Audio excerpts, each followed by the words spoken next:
দেখুন, টিচারদের সাথে যে বিষয়টি, এখানে সরকারের যে আপনার পদক্ষেপ আর শিক্ষকদের যে দাবি, এটার মধ্যে একটা বৈপরীত্য আছে। দুই রকমের। শিক্ষকরা যেটা চাচ্ছেন, সরকার যেটা পলিসি নিয়েছে, তার মধ্যে পার্থক্য আছে। কাজে যখন পার্থক্য থাকে তখন বসার একটা বিষয় থাকে, কিন্তু ছাত্রদের যে দাবি সেটা তো পূরণ হয়ে গেছে। বসার তো কোনো যৌক্তিকতা না। আমরা তো বলছি তারা চেয়েছে যে হাইকোর্ট যেটা বাতিল করেছিল পরিপত্র, সেটাকে কি বাদ দিয়ে পুনর্বহাল করতে হবে, তো হয়ে গেছে তো। আর এখন তো আলোচনার কোনো সুযোগ নাই যতদিন না আপনার এই ইয়েটা হবে, কি বলে, সর্বোচ্চ আদালতে প্রক্রিয়া শেষ হবে। তখন আপনি দেখেন সরকার কি করে। যদি আপনার পছন্দ না হয় তখন আন্দোলন করেন, তখন আলোচনা। তো এখন তো কোনো আন্দোলনেরও কোনো বাস্তবতা আমি দেখি না, আলোচনারও কোনো প্রয়োজন আমি দেখি না আপাতত।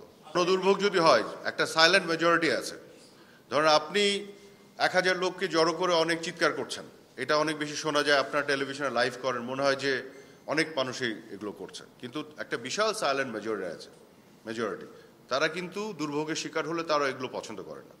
তো সরকারের তো দায়িত্ব আছে জনদুর্ভোগের মধ্যে যারা পড়বে তাদের সেফটি সিকিউরিটি প্রোটেকশন দেওয়া। সরকার আইন অনুযায়ী কাজ করবে, সাংবিধানিকভাবে তার যে পদক্ষেপ সেটি নেবে। আপনারা খেয়াল করে দেখুন, আমি এটা না বলে পারছি না, মার্কিন যুক্তরাষ্ট্রে কিছুদিন আগে কি হলো, প্যালেস্টাইনে এই যে 15,000-এর বেশি নারী শিশু বাচ্চাদের মেরে ফেললো, খুন করলো, হত্যা করলো ইসরায়েলি বাহিনী। এই হত্যাকারীদের পক্ষে টাকা পয়সা আরও যেন দিতে পারে সেই অনুমোদন দিল মার্কিন কংগ্রেস, শিশু এবং নারী হত্যাকারীদের। এবং শিশু মানে কি, বেবি, বাচ্চা, হাঁটতে পারেন এসব বাচ্চা শিশুরাও আপনারা দেখেছেন উন্ডেড হয়েছে। তো যখন এই হত্যাকারীদের এই পক্ষে যখন টাকা পয়সা আরও বরাদ্দ দিল মার্কিন কংগ্রেস, তখন মার্কিন যুক্তরাষ্ট্রের ভিতরে তাদের শিক্ষক ছাত্র যাদের বিবেকবোধ আছে তারা কিন্তু জাগ্রত হয়ে প্রতিবাদ করলো।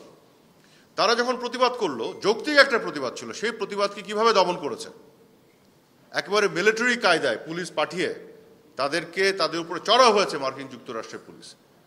একবারে নিরস্ত্র আপনার শিক্ষক ছাত্র তাদের উপর কিভাবে তারা অন্যায় অত্যাচার করেছে আটকানোর জন্য। সেই জায়গাতে আমরা তো অনেক সহনশীল, আমরা তো বলছি, বুঝাচ্ছি, এবং তারা যেসব প্রোগ্রাম নিয়েছে আমরা কিন্তু সহযোগিতাই করেছি এখন পর্যন্ত। কিন্তু আমরা বলছি যে আন্দোলনকারীদের দাবি এবং আমাদের অবস্থানের মধ্যে কোনো পার্থক্য নাই, এটা সঠিক দিকে আগাচ্ছে।